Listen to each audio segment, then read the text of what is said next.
Assalamualaikum warahmatullahi wabarakatuh. Perkenalkan, nama saya Muhammad Fatur Rahman dengan nomor induk mahasiswa 130262408. Pada kesempatan kali ini saya akan membahas proyek UAS mata kuliah landasan pendidikan dengan dosen pengampu Ibu Dr. Insinyur Vina Sarifina MM dengan nomor induk dosen nasional 00021060503 dengan topik pembahasan konsep pendidikan dengan subtopik pembahasan 6 pilar pendidikan UNESCO. Langsung saja kita akan masuk ke materinya. Untuk ringkasan materi, yang pertama, jalur pendidikan adalah rencana yang akan dilalui oleh individu dalam proses pendidikannya, dan setiap individu bebas memilih sesuai dengan minat, bakat, dan tujuan yang akan dicapainya. Selanjutnya, jenjang pendidikan adalah tahapan yang dilalui individu untuk mencapai tujuan yang dicapainya. Yang selanjutnya, jenis pendidikan adalah kelompok yang didasarkan pada kekhususan tujuan pendidikan suatu satuan pendidikan. Selanjutnya, pilar pendidikan adalah tiang atau penunjang dari suatu kegiatan usaha, pengaruh, pelindungan, dan bantuan yang akan diberikan kepada anak didik yang bertujuan untuk pendewasaan anak. Untuk selanjutnya ada learning outcome. Yang pertama, mengetahui jenis pendidikan. Yang kedua, mengetahui pengertian jenjang pendidikan. Yang ketiga, mengenal apa saja tentang pendidikan. Yang keempat, mengenal macam-macam jalur pendidikan. Yang kelima, menganalisis 6 pilar pendidikan. Yang keenam, mengetahui setiap makna dari 6 pilar pendidikan. Untuk selanjutnya ada subtopik 6 pilar pendidikan UNESCO. Yang pertama, learning to know, belajar untuk mengetahui, adalah salah satu pilar dalam pendidikan yang bertujuan untuk memberikan kemampuan dasar bagi seseorang dalam memahami dunia di sekitarnya.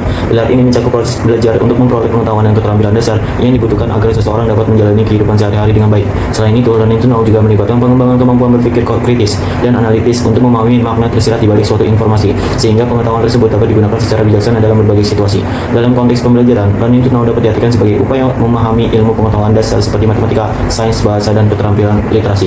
Namun, lebih dari itu, pilar ini juga mengajarkan siswa untuk mengembangkan konsep yang lebih mendalam dan kompleks, termasuk kemampuan untuk menghubungkan pengetahuan yang didapat dengan pengalaman pribadi atau fenomena nyata di kehidupan sehari-hari. Contohnya, ketika siswa mempelajari matematika, mereka tidak hanya belajar tentang angka dan rumus, tetapi juga belajar bagaimana menerapkannya untuk memecahkan masalah dalam kehidupan nyata, seperti menghitung anggaran atau memahami data statistik. Proses ini tidak hanya berhenti pada tahap penguasaan pengetahuan dasar, tetapi juga mencakup pengembangan rasa ingin tahu yang tinggi untuk terus belajar sepanjang hayat. Dengan demikian, learning to know tidak hanya memberikan dasar intelektual, tetapi juga membentuk fondasi yang kuat bagi pembelajaran di masa depan, termasuk kemampuan untuk beradaptasi dengan perubahan dan tantangan di dunia yang terus berkembang. Untuk selanjutnya, yang kedua, learning to do atau belajar untuk melakukan adalah salah satu pilar utama dalam pendidikan yang bertujuan untuk membekali individu dengan keterampilan praktis dan kemampuan untuk menerapkannya dalam kehidupan sehari-hari. Pilar ini berfokus pada pengembangan kompetensi yang memungkinkan seseorang beradaptasi dengan berbagai situasi, menyelesaikan masalah, dan sukses dalam kehidupan maupun pekerjaan. Dengan kata lain, learning to do menghubungkan pengetahuan teoritis yang diperoleh melalui pembelajaran dengan keterampilan praktis yang dapat langsung diterapkan. Proses pembelajaran ini tidak hanya mencakup pelatihan untuk menguasai keterampilan teknis tertentu, seperti menggunakan peralatan atau menjalankan prosedur, tetapi juga mencakup pengembangan kemampuan sosial, manajemen kerjasama tim, dan mengambil keputusan. Dengan demikian, siswa diajarkan untuk menjadi individu yang aktif, produktif, dan siap menghadapi tantangan nyata di dunia kerja maupun dalam kehidupan sehari-hari. Learning to do juga berperan penting dalam mempersiapkan individu untuk masa depan yang penuh dengan perubahan dan kompleksivitas. Dengan membangun keterampilan adaptif, kreatif, dan inovatif, pilar ini membentuk seseorang menjadi lebih tangguh dan mampu menghadapi berbagai tantangan dengan percaya diri. Pada akhirnya, learning to do menciptakan individu yang tidak hanya terampil, tetapi juga mampu membawa dampak positif dalam masyarakat melalui tindakan nyata. Untuk selanjutnya, yang ketiga, learning to be, belajar untuk menjadi, adalah salah satu pilar pendidikan yang bertujuan untuk mengembangkan potensi individu secara holistik, mencakup aspek karakter, sikap, keterampilan, serta kemampuan sebagai manusia yang utuh. Pilar ini tidak hanya berfokus pada pencapaian akademik, tetapi juga pada pembentukan kepribadian yang kokoh dan bermakna, sehingga individu mampu memberikan kontribusi positif bagi diri sendiri, masyarakat, dan dunia di sekitarnya. Dalam konteks ini, pendidikan tidak hanya menjadi sarana untuk memperoleh pengetahuan, tetapi juga sebagai wahana untuk menumbuhkan nilai-nilai kehidupan seperti tanggung jawab, empati, integritas, kejujuran, dan keberanian menghadapi tantangan. Misalnya melalui pendidikan karakter yang dirancang untuk mengajarkan siswa bagaimana menjalani kehidupan dengan penuh kesadaran akan dampak tindakan mereka terhadap orang lain dan lingkungan. Selain itu, program-program seperti pelatihan kepemimpinan juga merupakan implementasi nyata dari konsep ini. Melalui pelatihan tersebut, individu dilatih untuk memahami potensi mereka, mengasah kemampuan berkomunikasi, menyelesaikan konflik, bekerja sama, serta memimpin dengan visi dan etika yang baik. Dengan demikian, learning to be membentuk individu yang mandiri, kreatif, dan bertanggung jawab secara sosial, sehingga mereka dapat menjalani kehidupan dengan tujuan yang jelas dan membawa perubahan positif di masyarakat. Untuk selanjutnya, yang keempat, learning to live together, belajar untuk hidup bersama, adalah salah satu pilar pendidikan yang menekankan pentingnya belajar berinteraksi dengan orang lain secara harmonis dan penuh penghormatan. Pilar ini bertujuan untuk membangun kemampuan individu dalam menciptakan hubungannya positif dengan berbagai kelompok masyarakat, baik di tingkat lokal maupun global. Dalam kehidupan yang semakin terhubung dan beragam, kemampuan untuk hidup bersama secara damai menjadi esensial untuk menciptakan masyarakat yang inklusif dan toleran. Pilar ini mengajarkan individu untuk memahami, menghormati, dan menghargai perbedaan, baik dari segi budaya, agama, pandangan hidup, maupun latar belakang sosial. Dengan menumbuhkan rasa empati dan solidaritas, individu dilatih untuk tidak hanya menerima keberagaman, tetapi juga merayakannya sebagai kekayaan yang memperkaya kehidupan bersama.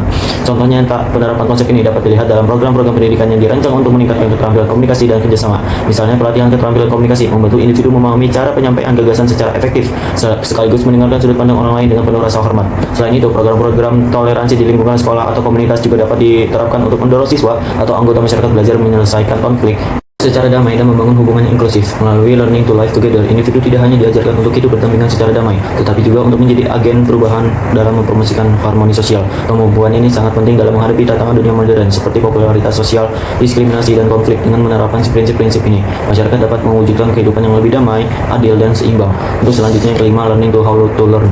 Belajar cara belajar adalah mendorong kemampuan untuk menganalisis, mengevaluasi, dan mengambil keputusan yang bijaksana dalam berbagai situasi. Contohnya, siswa belajar teknik pencatatan yang efektif dan strategi untuk memahami dan menyerap informasi secara mandiri. Untuk selanjutnya, yang keenam, learning to through life. Belajar sepanjang hayat adalah meningkatkan sikap belajar yang berkelanjutan dan terus-menerus sepanjang hidup. Contohnya, mengikuti kursus online setelah menyelesaikan pendidikan formal atau membaca buku dan mengikuti seminar tentang topik kedewasaan.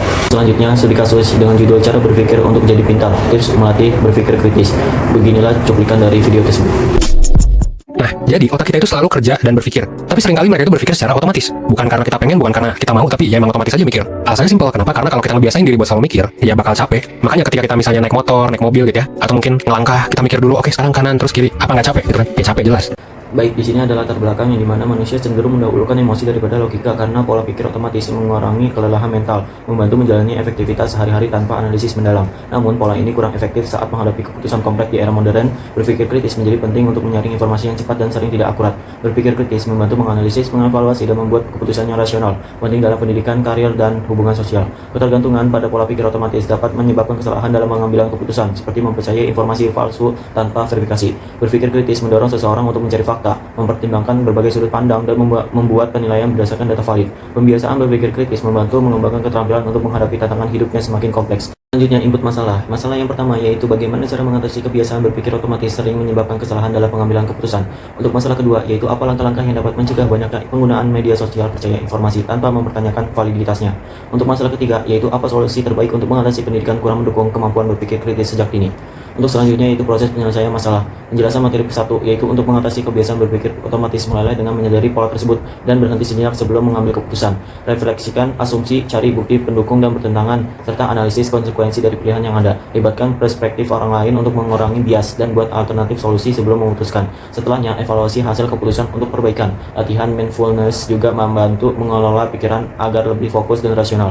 Untuk penjelasan materi kedua yaitu untuk mencegah penggunaan media sosial percaya informasi tanpa memeriksa validitasnya. Penting untuk meningkatkan kesadaran tentang pentingnya verifikasi informasi. Pengguna harus memeriksa sumber, mencari bukti yang mendukung, dan membandingkan dengan sumber-sumber terpercaya. Mengenali ciri-ciri informasi palsu dan menggunakan alat verifikasi di platform juga membantu. Budaya berpikir kritis perlu diterapkan agar pengguna lebih berhati-hati dalam mempercayai penyebarkan informasi. Untuk penjelasan materi ketiga yaitu solusi terbaik untuk mengatasi pendidikan kurangnya dukungan terhadap kemampuan berpikir kritis dalam pendidikan adalah dengan mengintegrasikan metode pembelajaran yang mendorong siswa untuk bertanya, menganalisis, dan memecahkan masalah. Pendidikan perlu fokus pada pengembangan keterampilan berpikir kritis melalui diskusi dan studi kasus, serta melatih guru untuk memberikan ruang bagi siswa dalam mengemukakan pendapat. Kurikulum juga harus lebih berorientasi pada pengembangan keterampilan berpikir kritis, bukan hanya penghafalan. Untuk selanjutnya yaitu output masalah. Output masalah yang pertama yaitu hasil setelah mengatasi kebiasaan berpikir otomatis adalah pengambilan keputusan menjadi lebih akurat dan terukur. Risiko kesalahan akibat asumsi atau emosi menurun, sementara kemampuan berpikir kritis dan analitis meningkat. Selain itu, keputusan yang diambil lebih didasarkan pada fakta dan logika, sehingga menghasilkan solusi yang lebih efektif dan dapat dipertanggungjawabkan. Untuk output masalah yang kedua, hasil setelah menerapkan langkah-langkah pencegahan adalah meningkatnya kesadaran dan kemampuan pengguna untuk memverifikasi informasi. Pengguna lebih kritis terhadap sumber dan klaim yang tidak jelas, sehingga mengurangi penyebaran informasi palsu di media sosial. Untuk output masalah yang ketiga yaitu hasil setelah menerapkan solusi mengatasi kurangnya berpikir kritis adalah siswa menjadi lebih berpikir dan dalam menganalisis dan mengevaluasi informasi. Pendidikannya fokus pada keterampilan berpikir kritis, membantu siswa berpikir secara logis dan kreatif. Sementara guru yang terlatih memperkuat kemampuan ini, mempersiapkan siswa menghadapi tantangan di masa depan. Untuk selanjutnya yaitu adalah feedback. Feedback yang pertama dari mengatasi kebiasaan berpikir otomatis adalah peningkatan kesadaran diri dan pengambilan keputusan yang lebih objektif.